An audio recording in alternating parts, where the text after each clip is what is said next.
Hi everyone, welcome to Sai Renu's kitchen. ఈరోజు వీడియోలో చాలా టేస్టీగా సింపుల్గా మిరపకాయ బజ్జీ ఎలా ప్రిపేర్ చేసుకోవాలో చూసేద్దాం. ఒకసారి ఈ ప్రాసెస్లో ట్రై చేసి చూడండి, చాలా బాగుంటుంది. ముందుగా ఎలా ప్రిపేర్ చేసుకోవాలో చూసేద్దాం.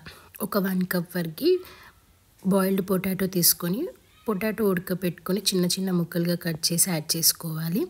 ఆ తర్వాత ఒక 1 స్పూన్ వరకు కారం, ఒక 1 స్పూన్ వరకు ఉప్పు, ఒక 1 స్పూన్ వరకు ధనియా జీరా పౌడర్ యాడ్ చేసుకొని మొత్తం మిక్స్ చేసుకోవాలి. ఇలా మొత్తం మిక్స్ చేసిన తర్వాత కొన్ని ఆనియన్స్ కూడా చిన్నగా కట్ చేసుకొని ఆనియన్స్ కూడా యాడ్ చేసుకోవాలి. ఇలా యాడ్ చేసి మొత్తం మిక్స్ చేసుకోవాలి. ఇలా మొత్తం మిక్స్ చేసుకొని ఆ తర్వాత పక్కకు పెట్టేసి ఆ తర్వాత మిరపకాయ తీసుకొని ఇలా పొడుగ్గా కట్ చేసుకోవాలి. కట్ చేసుకొని ఆ తర్వాత ఇందాక ప్రిపేర్ చేసుకున్న పొటాటో స్టఫింగ్ ఉంది కదా, అది మొత్తం కొంచెం కొంచెం ఇలా యాడ్ చేసుకోవాలి. ఇలా యాడ్ చేసుకొని ఇలా మొత్తం ఫిల్ చేసుకోవాలి. స్టఫింగ్ మొత్తం ఇలా ఫిల్ చేసుకొని ఆ తర్వాత అన్ని మిరపకాయలకి ఇలానే స్టఫింగ్ మొత్తం పెట్టుకోవాలి.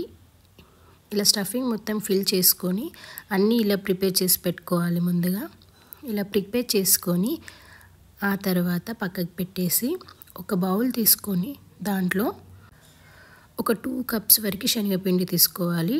శనగపిండి యాడ్ చేసుకొని ఆ తర్వాత ఒక 1 స్పూన్ వరకు సాల్ట్ యాడ్ చేసుకోవాలి. ఒక 1/2 స్పూన్ వరకు ఓమా కూడా యాడ్ చేసుకోవాలి. చిటికెడు పసుపు కూడా యాడ్ చేసుకొని ఒక 1 స్పూన్ వరకు సోడా కూడా యాడ్ చేసుకోవాలి. ఇలా యాడ్ చేసి 1/2 స్పూన్ వరకు కారం కూడా యాడ్ చేసుకొని పిండిలో కొన్ని వాటర్ యాడ్ చేసుకొని పిండి మరీ లూజ్ చేయకుండా మరీ గట్టిగా చేయకుండా మామూలుగా కలుపుకోవాలి. మరీ లూజ్ చేసినా పర్ఫెక్ట్గా రాదు, మరీ గట్టిగా చేసినా కూడా పర్ఫెక్ట్గా రాదు.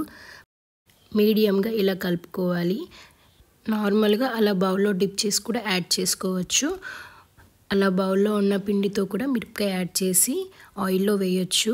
ఒకవేళ అలా రాకపోతే కొంతమందికి అలా రాదు కాబట్టి ఇలా గ్లాస్లో యాడ్ చేసుకొని మొత్తం ఆ తర్వాత ప్రిపేర్ చేసుకున్న స్టఫింగ్ ఇందాక ఉంది కదా మిరపకాయ, ఇలా తీసుకొని గ్లాస్లో మొత్తం ఇలా డిప్ చేసుకోవాలి. ఇలా మొత్తం డిప్ చేసుకుంటే సరిపోతుంది. ఇలా మొత్తం డిప్ చేసేసి ఆ తర్వాత ఆయిల్ హీట్ అయిన తర్వాత లో ఫ్లేమ్లో పెట్టి ఆయిల్లో సరిపడే అన్ని వేయాలి. చూసారు కదా, ఇలా గ్లాస్లో డిప్ చేసుకుంటే పర్ఫెక్ట్గా వస్తుంది. ఇలా ఆయిల్లో యాడ్ చేసిన తర్వాత లో ఫ్లేమ్లో కాల్చుకోవాలి. హై ఫ్లేమ్లో పెడితే పచ్చిగా ఉంటుంది లోపల, కాబట్టి లో ఫ్లేమ్లో పెట్టుకొని కాల్చుకోవాలి. కొంచెం ఆయిల్లో చప్పుడు పోయేంత వరకు ఉంచాలి. ఆయిల్లో చప్పుడు పోయినప్పుడు తీసేయాలి. చూసారు కదా, కొంచెం కాలిన తర్వాత అటు ఇటు తిప్పేసుకొని ఆయిల్లో చప్పుడు పోయినప్పుడు తీసేస్తే సరిపోతుంది.